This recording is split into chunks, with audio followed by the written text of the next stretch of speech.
Okay, FM 101.7. Sami Jamfi, Elder Jamfi ba, was Sunyan Penkwase SD. Wayamranimuni was sign your communications director, Edima was Nukukuama Yukua. Hey, Sibedieni. Edima NDC Amayukuno.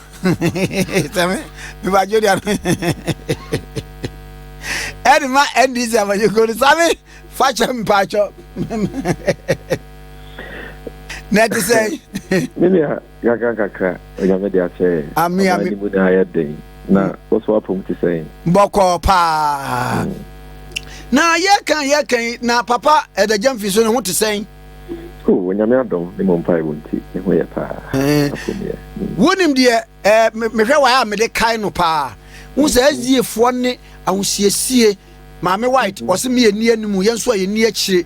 You should dress and do everything in moderation. That's it.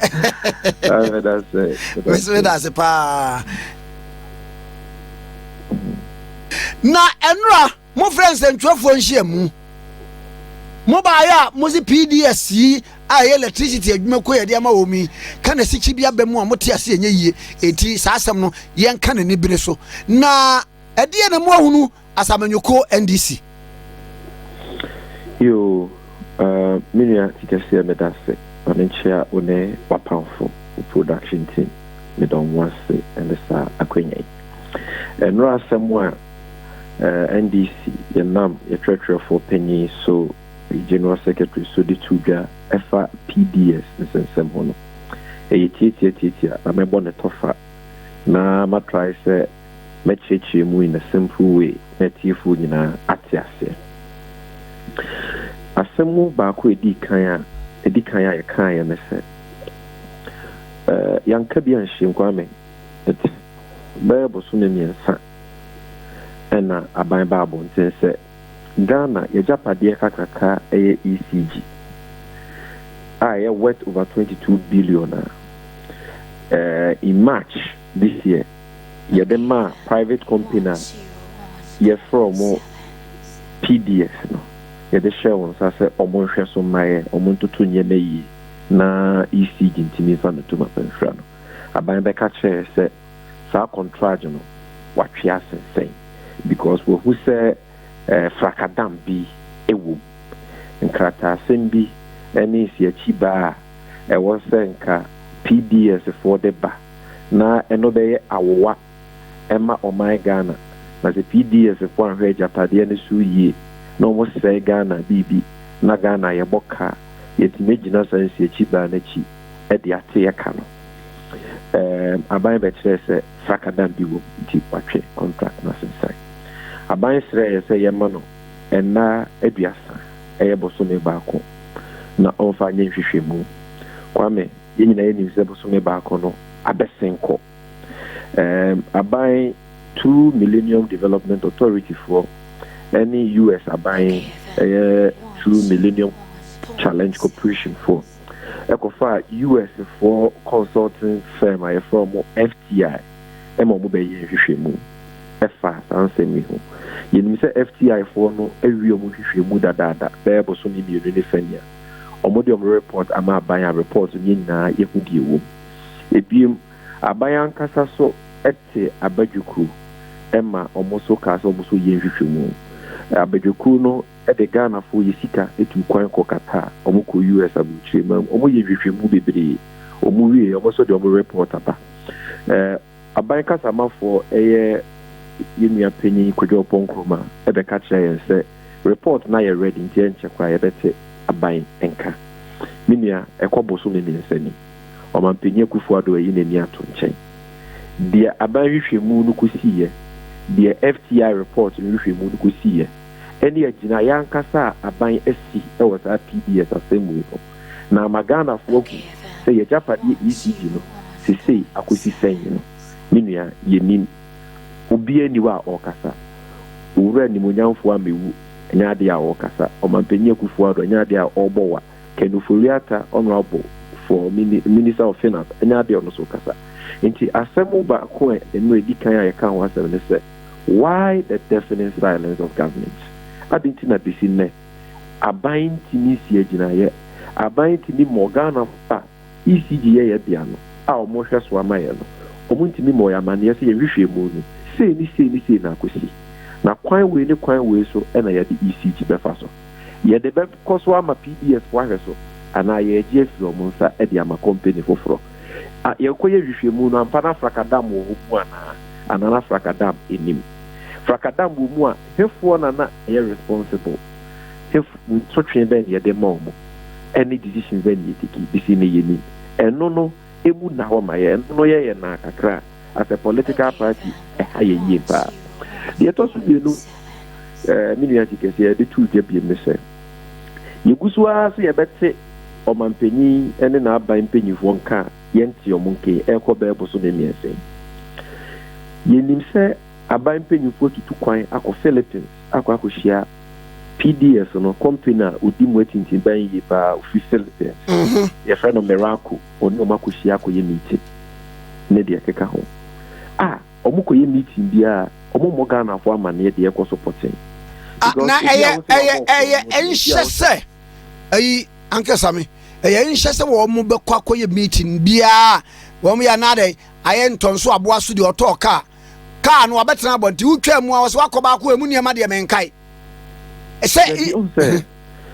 amamuo no nti sɛ kato so amamuo no yɛfrɛ bi the interest of transparency and accountability yɛmpanyimfo ɔmo bu man no ɔmo bu de man ECG sɛ deɛ ɛnyɛ MPP aban dia ɛyɛ Ghana fo yɛ dia nti sɛ asɛm aba na wankasa wahyɛ yɛbɔ sɛ yɛma wo ɛnɛ aduasa woyɛ ohwehwɛ mu wie a wobɛbɔ yɛ amanneɛ de akɔ akɔsi ɛne kwan a wofa so asiesie a ɛwɔ sɛ wo ma yɛhu boso na biasa na betwa mu kɔ boso me mienu ne fa so aba unkan bibi ankyerɛ ɛna unam esumu ase ɛne companies a one minister for energy say ɔmabɔ yɛ korɔ no ɔmabɔ di Frakadam ɛyɛ meeting wɔ kokoam every well-meaning Ghanaian must be concerned sɛ deɛ na ɛkɔ so na yɛ saa deɛ ne ho na ɛna yensa kan krata bi nra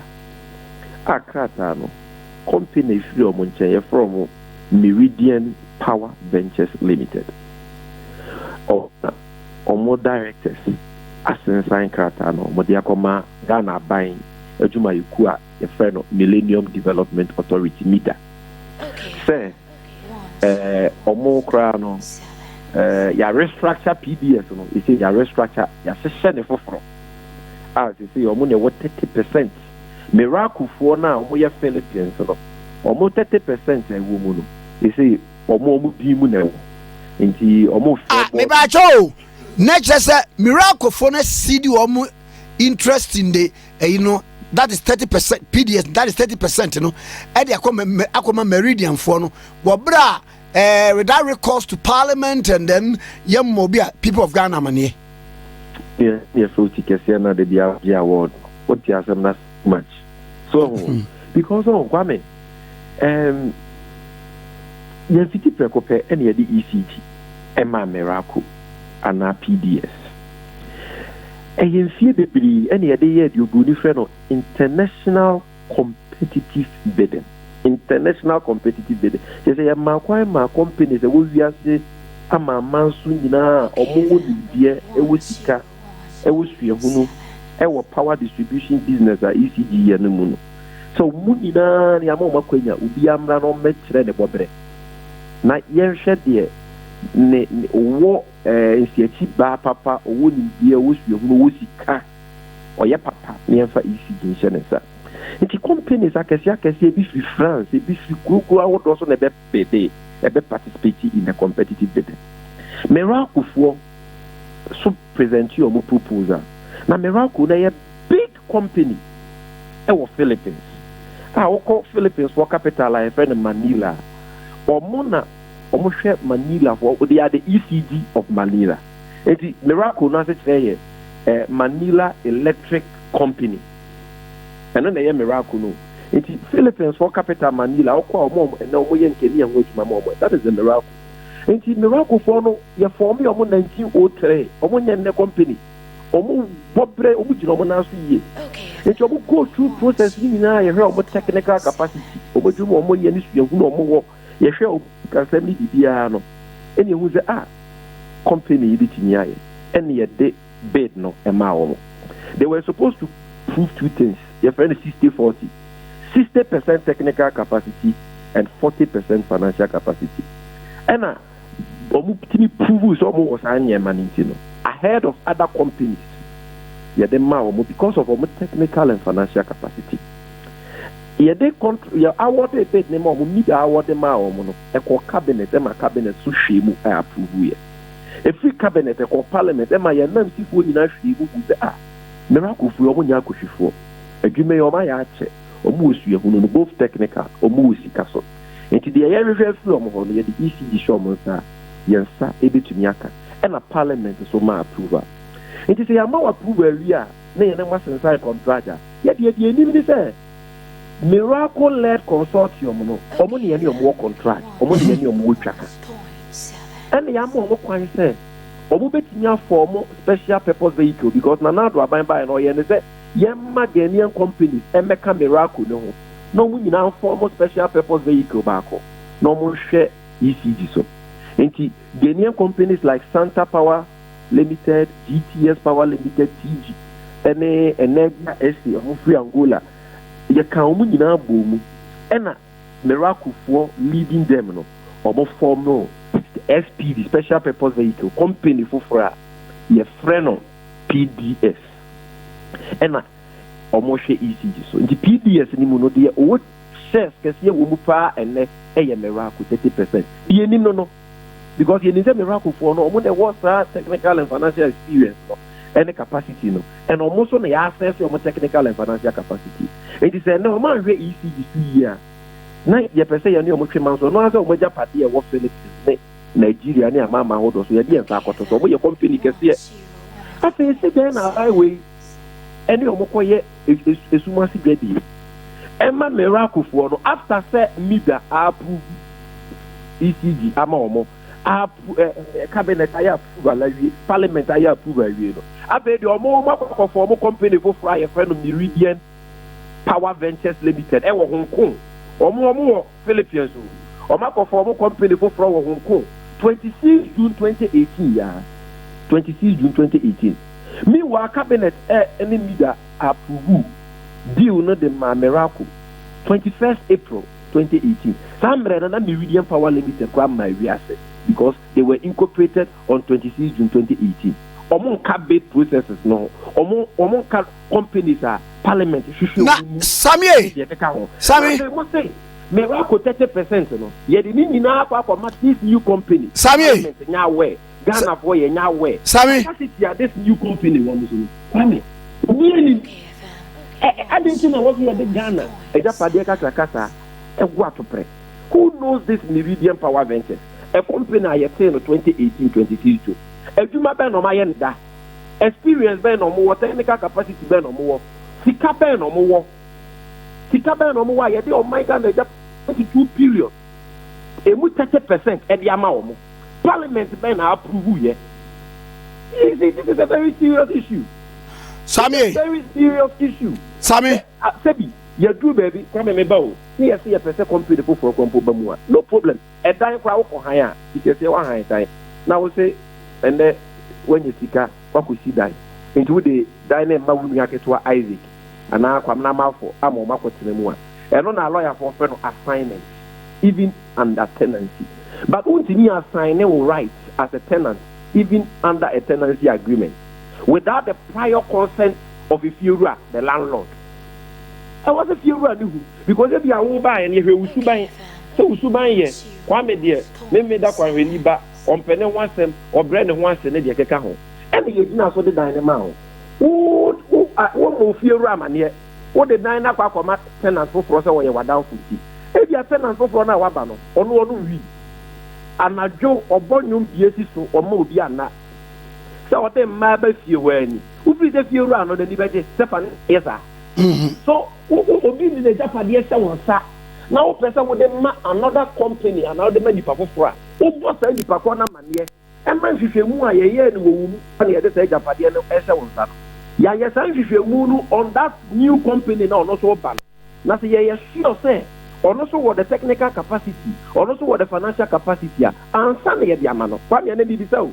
They see a Samoba, near per se, you the PDS course. Now you go after the various shareholders of PDS, the partners now. You see, you go after Miracle, and now you go after Meridian Power. You allow Miracle for to escape liability. Because the other can say, oh, yeah, the new movie, yeah, the technical capacity. Sammy, Mammy Musa Sembia, me will be free. Some Mammy Musa Sembia, me will be free. Dear Abaya say, well, you moody aban. Eh, be our remote. And one say, a being a Sabia, you say, I don't know, Mom Presse, reporting the Babon, Tabia reporting the Babon, Tabia capture the Abbey. What's a more? What's a more? You be see a swag, ya say, Minia. Aban ka se yemano enaduasa wonye ne fifemu kwa me anya sa okay yes nkwa what discuss me boa ai enaduasa na besen ko FTI for no mo be ye fifemu na America for no be ye o ma ye awie report no kwa me ye nyina ye wobi wo ye phone so aban ti abedokuo who are report me FTI report ya wo ai aban so etse na bedukuo se America for no ye o mo di aban so be ye na di.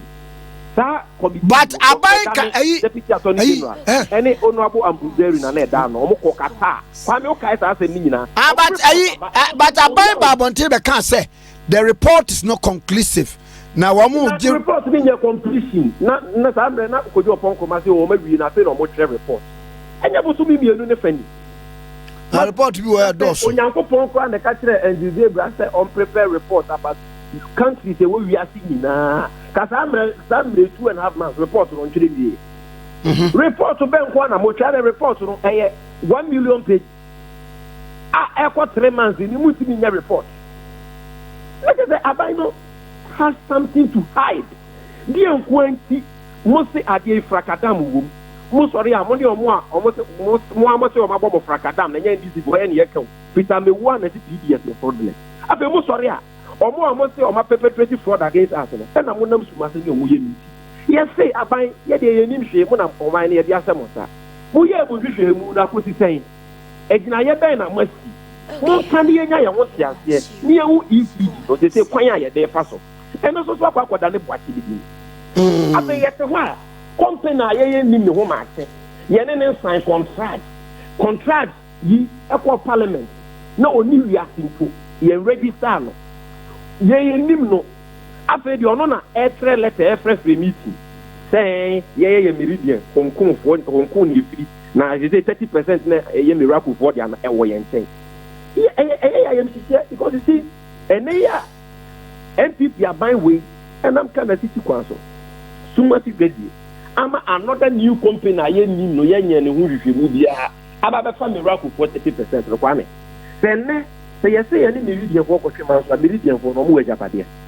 o ma japade nkwan ye betimi di yansa to so ye ma Miracle for twe o mo hu free mu a Meridian for we o mo free Hong Kong 2018 26 June ya na register o mo no o ma japade we sika ben no mo wo as and then say bibia to ECD a ye betinya pesi o mo ade ade na Miracle na ono ne company kakraka ono na ye gina na ho den so ni sika sem so man contract no ono de mfa ne hu ni asem o ti di wo yemfa kwa me bisa wo said the competitive bidding no other companies so participate in it and Miracle for because of a do mo in the Philippines the other countries all these years since 1903 almost experience technical capacity almost capacity almost now why we ahead of DXC consortium many other companies are what new company aba the person bisa wo how would those companies not participating in the bid not marrying? How would they feel? Because there would this new company and a company for the contractor. Would you have warned it ahead of them? Because that new company, no, and I want to be and can obey so because somebody no can only be asked only a juma that only the only capacity bia. And the were winning ahead of all the companies which participated in the bid. We are not fraud. Enya fraud. Ghana ha ubetinya for mo Tikesie Limited. Tikesie Limited o sisuku adan. Na yese ye fo obi amana sisuku dan wo bikuru wo amana afo. Na Tikesie Limited wa bede ne contract nyina ya hwe na adwuma pa oyɛ ɛne ne proposal ɔde abaso yɛsɛ ɔno na ne de ne papa ɔno na ne de ne bo wo fam yɛ de ama Tikesie Limited. Tikesie Limited nya contract ni wie ya ye Ghana fo ye ni se ye ni Tikesie Limited na wo contract a na Tikesie Limited akwa register Kwamna Mafo Limited na ɔde contract na wa we na ma Kwamna Mafo Limited wa mo Ghana fo ama ye mra se bedwafo ni mo hwe Kwamna Mafo Limited iso afa na waba blog kura woni ntwa obi enim no ye pay sika ye ntimi nkwoche because oni agapade bia ade we eya papa omu defend no is this right? Is this right? I don't know what parliament abanye. Meridian for one anymore. Yes, so sana. You see, yeah, can almost for more. But Ghana for it. Sebi, if you this way, say a what can come a better would be we NPQ. Oh, but Obia sending messages to me, Musa say. When you baby the baby, says, can you say Ginaso? I know what's an year. Kenya Ginaso, no, dear Nama Kenya Ginaso. Who is that John Mahama or the ECG Agosia Kenya Ginaso? Oh, okay. Or the ECG Agosia Kenya Ginaso. You say the asset company is an company in managing. The company will be ECG, or when I get it, light no more. So, man, for Sikana, fine passo. Or man, for ECG Japadi and Papa and Passo. No, my Ghana walk car. Assemble bar, DNDC. As I said, you'll be cafe. We are Juma Bank, Tikesie Bank Limited. Kwamna Mafo ababeje Bosia wo. E wo se Bosia na ababeje no de awaba. Na se Bosia no wenti antua ya ton awowa no e de ate Bosia ne ka ene hu nsi ho. Wanfa awowa na amba. Wo de Bosia na ma no. Ye ka se ade na wanfa awowa na amba na asem ba. Unya bibi an fole on, unya awowa bi an fole on. Enkoton enya usika obi si na de sika otua sika no otua na kana woja itie kana woja na just you are only second you are not looking at what can happen in the future. So if you offer guarantee asema bani na no has to do with security.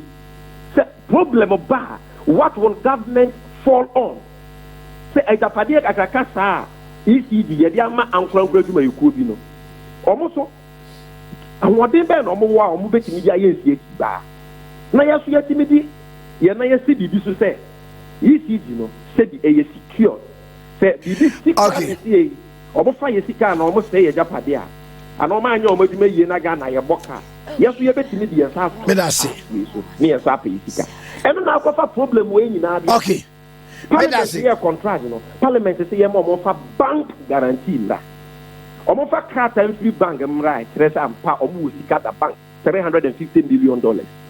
Enti se omo bedin semoni bia ye ko omo bank so a sa sika ne nsa ti bitin nsa so. Dr. Bawumia ne omo ko share dem ye media Dr. Bawumia ne kenu Koreata omo penye kuku abi ase omo asesa no bank guarantee no kura no e ho eden dodo. Enti omo fa insurance guarantee mra. Kwani insurance asem insurance guarantee is a bank guarantee the obonisi ya lekwe asemo ba ya no asa okwa follow on the bank guarantee but insurance here afi kwa de ba be insurance no condition de da ho the pakono na ye ne fault ana na ye ne fault ye dey na we and it says what water down the bank guarantee to an insurance guarantee o mo kofa ba ya so a company o mo the insurance guarantee ni mo Qatar based company ye from akut insurance guarantee ni so nye papa e fake.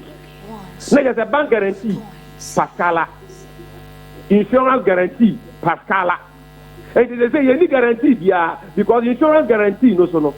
Kata for no say no so nya papa. Your issue you no kwani you nim no. E you fraudulent. It's Ghana for mama of anya juma. The bank guarantee a parliament ka say yenki ansa na the ECG amon. Dr. Bawumia sesana ko insurance guarantee. Insurance guarantee o makwa ko fa baso a. And also so I say fraudulent anya papa. It's na you guarantee. Okay. Meanwhile, Parliament so yes say no Kwame last point. Parliament so yes say no Parliament say easy the Japade na so. Enti ansa na o de be ma PDS for no. The kind this guarantee na ansa. E no dey friend condition precedent no. Guarantee ni kan mra. ansana wode ajapadeɛ 22 billion no wode asɛ wɔn sa ba wɔn nya ne kɛnofori asa ne president kufu ado sɛ ɔmo de ɔmo mpɛ ne saa yɛde ajapadeɛ ne bɛma mo ne yɛde ma mo wie a makɔfa guarantee aba asɛm wo yɛnya MPP aban wo ya kɔba ti da enti ɛnɛ Ghana yɛhu yɛn ho so guarantee a yɛni ɛna ESD yɛ suspend ɛnso ɛne PDS mo na ɛyɛ afɛ PDS oh there be almost suspended part of the na ha enye ni na sama Kwame adeɛ yɛ ba almost say almost suspended the PDS concession agreement so the whole PDS concession agreement was suspended a week 2 days after me I issue statement say oh then they are suspended but adwuma na was say ECD and almost be the asanfa for PDS ko na so mo ko yɛ ma yɛ fa na adwuma na assembly abai wo Ghana for crack why what suspend the adwuma bi wa o say o minister for energy say wa perpetrating fraud but o be perpetrating fraud then kind na say ni pa ko na wo say wa perpetrating fraud na no any 2 days fraud you hwe mu nu ka wunwi de o say myself appoint a manage business na man how I said we work and it happen okay yeah can say more then the MPP people will be defending the indefensible if you can na say this Meridian Power Ventures why not 26 June 2018 yana ye incorporate omo wonko no